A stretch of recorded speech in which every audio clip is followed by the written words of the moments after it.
Саламатсыздар ма, студенттер, ата-аналар, отбасы мүшелері. Сіздердің назарларыңызда Түркістан облысы Адами әлеуетті дамыту басқармасына қарасты Кентау қаласының номер 7 колледжінің 1021 тігін өндірісі киімдерді үлгілеу мамандығы бойынша арнайы технология пәнінің мұғалімі Бегалиева Клара Сағынқызы. Құрметті қазақ елі, мына елімізді жайлаған жаман індеттен елімізді, жерімізді, ұрпағымызды сақтап қалайық. Мен сіздерге тігінші мамандығының ең кереметтігінің, оның нағыз асыл қазына екендігін көрсетіп өтпекшімін. Менің сабағымның тақырыбы мамандығым мақтанышым. Сабағымның мақсаты студенттерге өздерінің алған білімдерін қыста да, жазда да, үй жағдайында да қолдана біліп, кереметтігін пайдалана білуге үйрету. Сабағымның әдісі дуальдық жүйені негізге ала отырып, зертханалық жұмыстарды жаңғырту. Ұлы Отан соғысы кезінде де ақ жаулықты аналарымыз бен әжелеріміз жауынгерлерімізге шинельдер менен қолғаптарды дайындап, керекті киімдермен жабдықтап отырған. Ата-бабамыздың дәстүрінде аналарымыз бен әжелеріміз киіз үйдің жабдықтарынан бастап, түс киіздерді, кілемдерді, құрақ көрпішелерді, кестелерін ұрпақтан ұрпаққа таратып, қыз балаларына үйретіп отырған. Осындай айта берсе таусылмайтын керемет мамандықтың егесісіздер сіздер. Қазіргі таңда карантиннің кезінде де номер 7 колледж ұжымы Күмпейісов Мейрамбек Заманбекұлының бастауыменен қала көлеміне үлкен көлемде маскілер тігудеміз. Қаласының халқына әлеуметтік көмек көрсетіп жатырмыз. Сол себептен мен сіздерге осы маска үлгісін қалай дайындаудан мастер-класс көрсетпекшімін. Сіздер де өздеріңіздің көршілеріңізге, туған туысқандарыңызға осы маска үлгісін тігіп, халықтың сауабын алуға тілектеспін. Мен қазір сіздерге осы масканың түрін қалай тігетінін көрсетіп жіберейін. Ол үшін сіздер мынандай ғана бір кішкентай ғана матаны аласыздар. Оған өте көп үлгіде мата кетпейді. Осы матаны, мынау тығыз тоқымадағы мата екен, бізге екі бөлік ғана қойсақ болады. Шыт матасы ауа өткізгіштік қасиеті жоғары болып тұр. Матаның ұзындығын 18-20 см алсаңыздар да болады. 20-23 см дейін алсаңыздар болады.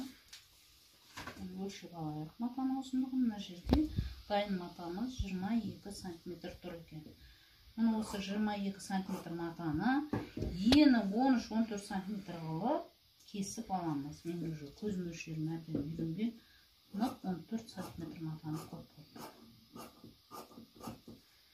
Мына 14 см матаны кесіп алдық. Енді осы матамызды екі шетін туралап жіберейік. Екі шетін.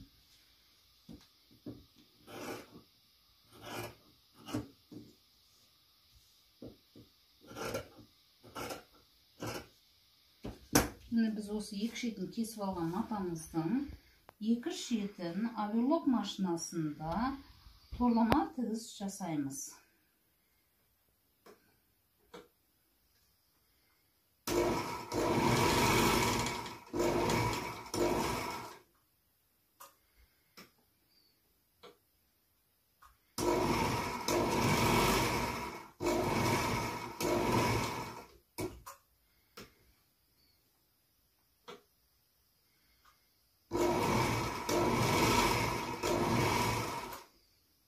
Торлама тігісімізді жасадық. Енді осы торлама тігістен кейін біз мынандай созылғыштық қасиеті бар таспадан 13 сантиметр көлемінде, 17-13 сантиметр алсақ болады, 17 сантиметр көлемінде таспамыздан кесіп аламыз. 17 сантиметр.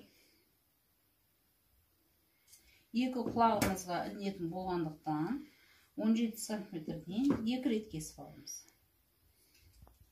Енді біз осы таспамызды мына бір тігісті тігін машинасына қойып, тігіп шығамыз.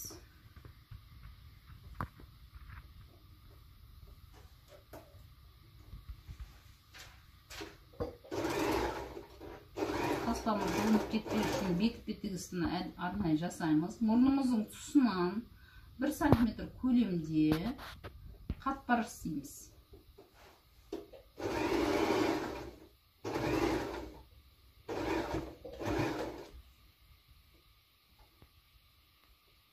Таспамыздың екінші бетін екінші жағына әкеліп, бекітпе тігісін жасаймыз.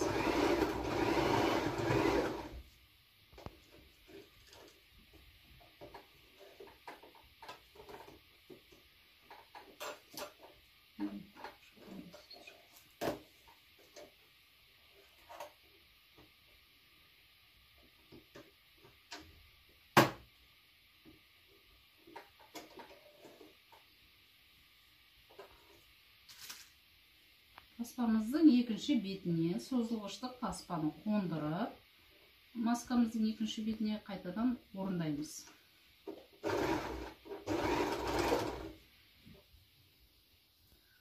Алдыңғы жасаған қатпарларымызға қарама-қарсы жақ беттен дәл солай тағы да қатпар жасаймыз.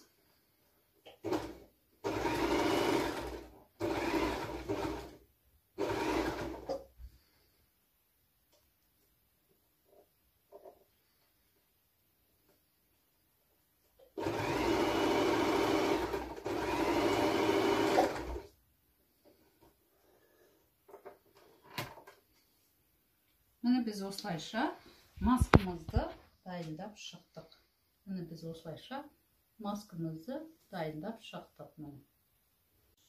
Міне өте үлкен көлемде үй жағдайында маскалерде тігіп жатырмыз.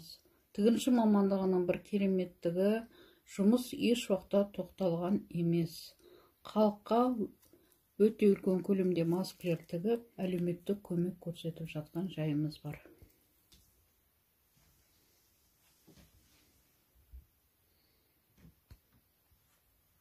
Тігінші мамандығын таңдағандарыңызға еш уақытта өкінбейсіздер.